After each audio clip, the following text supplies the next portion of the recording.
학생생활교육위원회는 학교폭력, 교육활동 침해 사안 이외에 학생 징계 또는 선도가 필요한 사안의 심의를 통해서 바람직한 교육적 대안을 마련하고 어떻게 하면 학생을 올바로 지도할 수 있을지 이런 선도 지원 등을 위해서 각 단위학교에 설치한 기구입니다.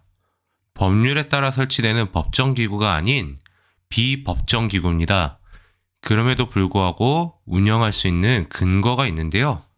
먼저 초중등교육법에서는 제18조에 학교장은 교육을 위하여 필요한 경우에는 법령과 학칙으로 정하는 바에 따라 학생을 징계할 수 있다라고 규정하고 있고, 마찬가지로 동법 시행령에서는 법 제18조 제1항의 규정에 의해서 학교장은 다음에 해당하는 징계를 할 수 있다라고 하면서 학교 내의 봉사, 사회봉사, 특별교육 이수, 출석 정지, 퇴학 처분을 이야기하고 있습니다. 물론 퇴학 처분은 의무교육인 초등학생과 중학생에 대해서는 해당하지 않죠. 자, 그렇게 해가지고 이 초중등교육법 제18조와 시행령 제31조를 위해서 설치한 기구가 생활교육위원회입니다. 또한 초중등교육법에서는 학교 규칙을 학교의 장이 법령 범위 내에서 제정 또는 개정할 수 있다라고 이야기하고 있고, 시행령에서는 그 범위를 규정하고 있는데, 학교 규칙 내용 중에 보면은 학생 포상과 징계, 그 다음에 교육 목적상 필요한 지도 방법 등에 대해서 학생의 학교 생활에 관한 모든 내용들을 적을 수 있게 되어 있습니다. 이게 학교 규칙에 반영되면은 학생 생활 규정이 되는 겁니다. 어찌되었든 간에 이러한 원칙에 따라서, 이러한 근거 법령에 따라서 학교에서 설치해서 운영할 수 있는 게 생활교육위원회입니다. 과거에는 선도위원회라고 불렸는데요. 요즘에는 생활교육위원회라는 명칭으로 더 많이 사용되고 점점 변화되고 있는 상황입니다. 자, 그럼 이 위원회를 어떻게 운영할 것인가 봐야 되는데요.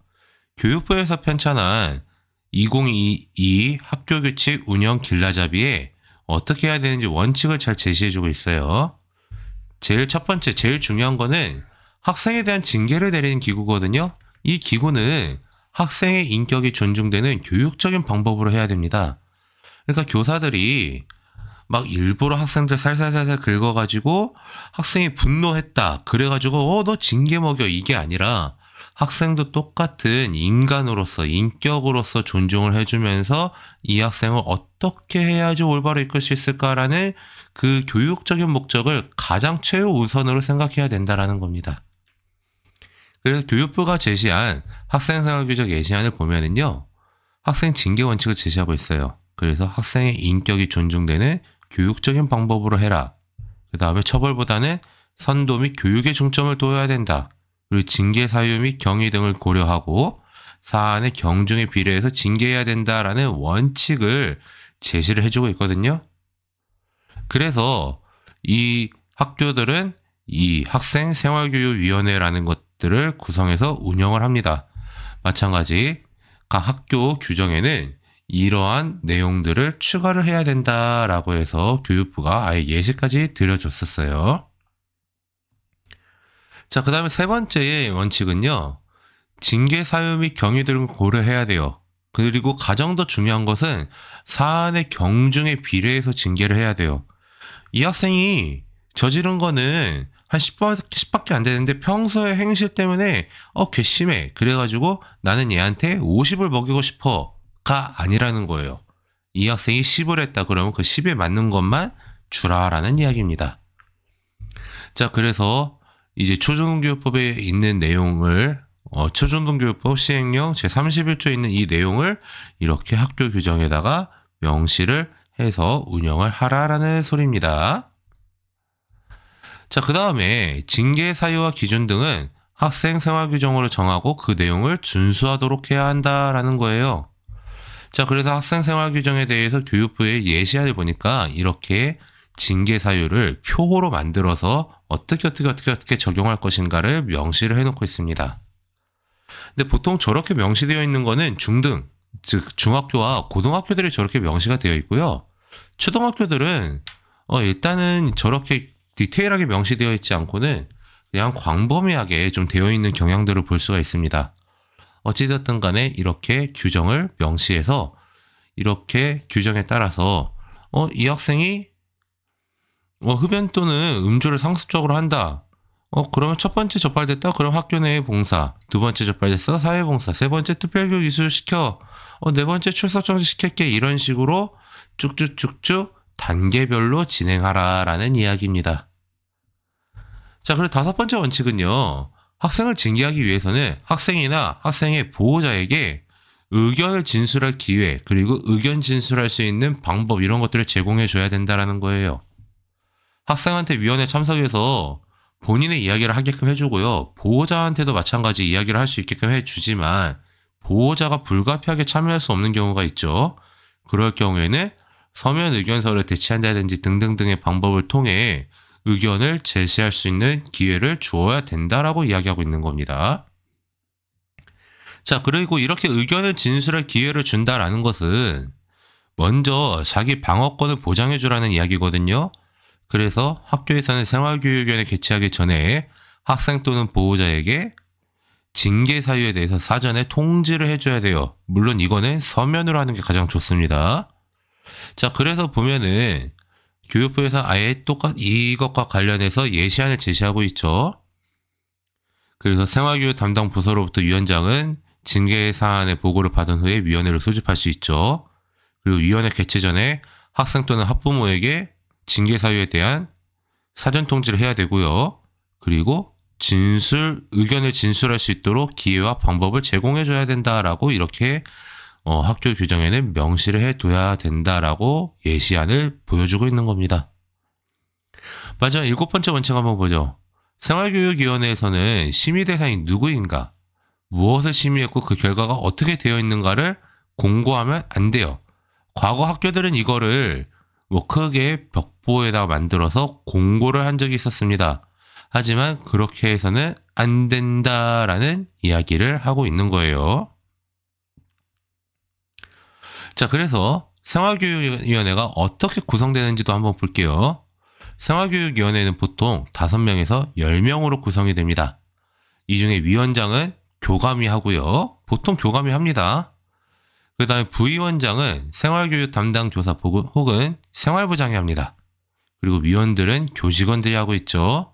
대부분은 여러 부정교사들이 많이 들어와 있습니다. 교무부장이라든지 학년부장들이 위원들을 하고 있는 거죠.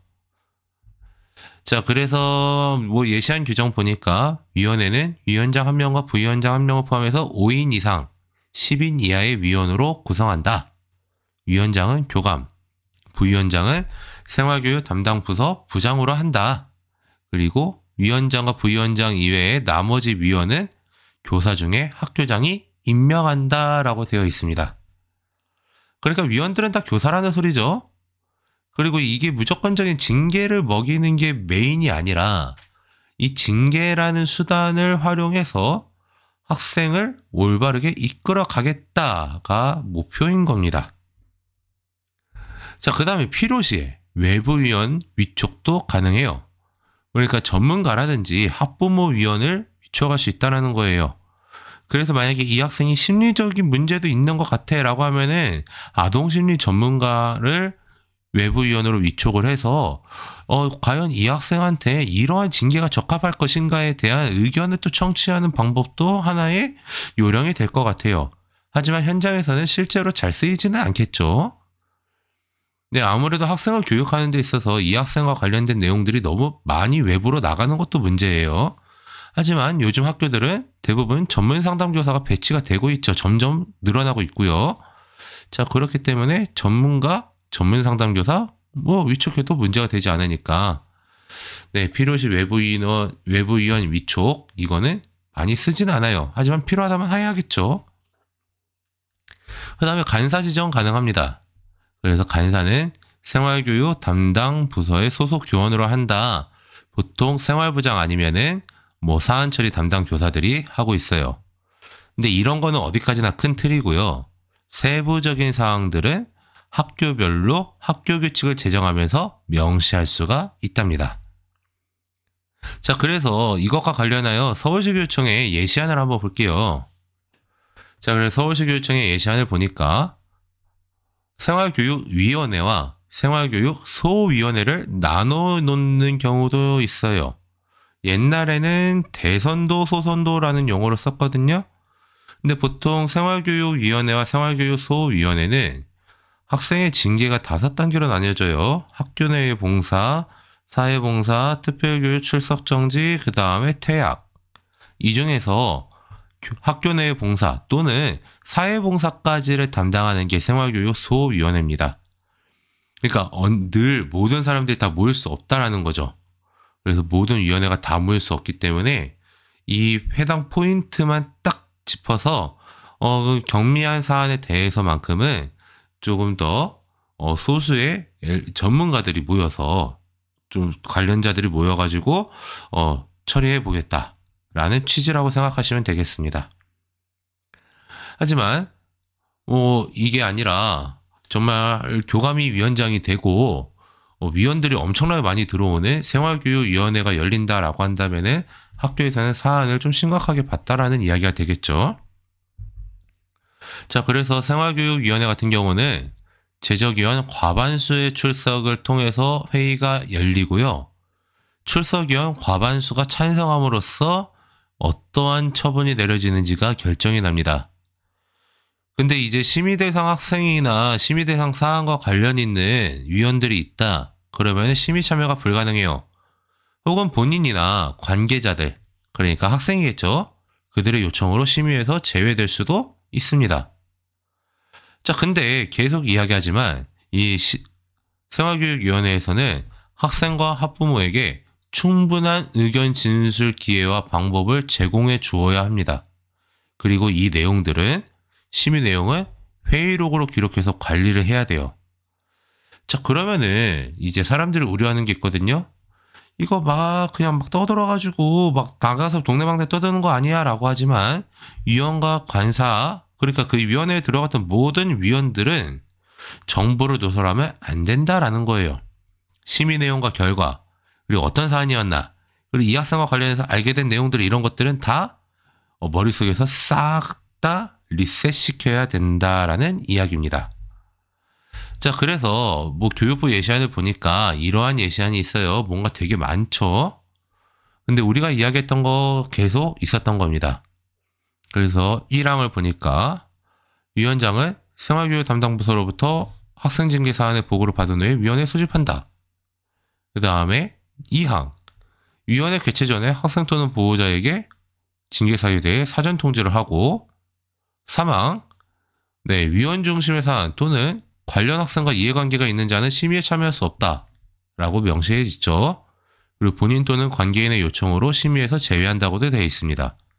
그리고 4항 볼까요? 재적위원 과반수 출석으로 개회하고 과반수 출석으로 의결한다 라고 되어 있죠. 5항에서는 학생 또는 학부모에게 충분한 의견 진술 기회와 방법을 제공해야 된다라고 이야기하고 있고요. 6항에서는 심의 내용을 회의록으로 기록해서 관리해라 라고 이야기하고 있어요. 7항 한번 볼까요? 학교장은 위원회 심의 결과에 따라 징계 등의 조치를 할 수 있다. 그리고 8항에 보니까 위원회 및 간사는 이거를 정보를 누설해서는 안 된다 라고 이렇게 명시하고 있고, 9항에서는 심의 대상자가 누군지 심의 내용 및 결과 등 공고하지 말아야 된다라고 해가지고 이렇게 예시안을 제시하고 있습니다.